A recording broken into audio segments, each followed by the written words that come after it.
Serial यह रिश्ता क्या कहलाता है में अब एक के बाद एक धमाकेदार ट्विस्ट आने वाला है। जैसे जैसे अभीरा और अंशुमन की शादी की तारीख नज़दीक आती है, अरमान का दिल और ज़्यादा बेचैन होने लगता है। वो खुद से लड़ रहा होता है, गिल्ट, पछतावा और एक अधूरी मोहब्बत की टीस में। अब अरमान को एहसास हो चुका होता है कि मायरा को अपनी बेटी मानकर उसने बहुत बड़ी गलती कर दी है। असल में अभीरा ही उसकी जिम्मेदारी थी और वही उसका सच्चा प्यार भी। वह खुद से पूछता है कि कैसे उसने अभीरा को इस तरह छोड़ दिया। और सबसे बड़ी सच्चाई ये है कि अभीरा ही उसकी बेटी मायरा की असली माँ है। शादी वाले दिन अरमान ठान लेता है कि अब और नहीं, अब वह अभीरा को सब कुछ सच बता देगा।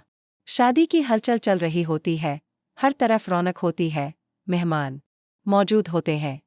अंशुमन शादी के लिए तैयार होता है, तभी अरमान वहां पहुंच जाता है। अभीरा उसे देखकर चौंक जाती है। तुम यहाँ क्यों आए हो, अरमान? अरमान अब और चुप नहीं रहता। अभीरा, मायरा कोई और नहीं, वो तुम्हारी ही बेटी है, तुम्हारी सगी बेटी। ये सुनते ही अभीरा का दिल कांप जाता है। उसके हाथ से फूलों की थाली गिर जाती है।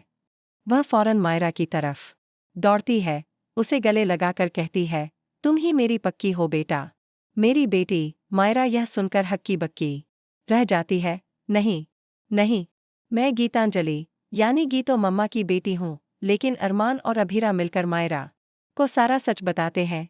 अस्पताल की फाइलें, तस्वीरें, पुरानी बातें, सब।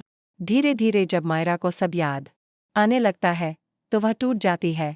आप मेरी मम्मा हो। अभीरा रोते हुए उसे गले लगाती है। हाँ बेटा, मैं ही तेरी माँ हूँ। ये सब देखकर अंशुमन का दिल भी टूट जाता है। वह चुपचाप पीछे हट जाता है। उसे समझ आ जाता है कि अभीरा आज भी अरमान से प्यार करती है और मायरा ही इन दोनों की सबसे मजबूत कड़ी है।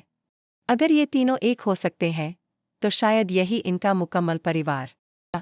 अब सबसे बड़ा सवाल यह है, क्या मायरा अब अभीरा को अपनी माँ के रूप में स्वीकार करेगी? क्या गीतांजलि इस सच्चाई को मान पाएगी? और क्या अरमान और अभीरा फिर से एक साथ जिंदगी की नई शुरुआत करेंगे? जानने के लिए जुड़े रहिए हमारे चैनल के साथ, क्योंकि अब कहानी लेने वाली है एक और जबरदस्त मोड़।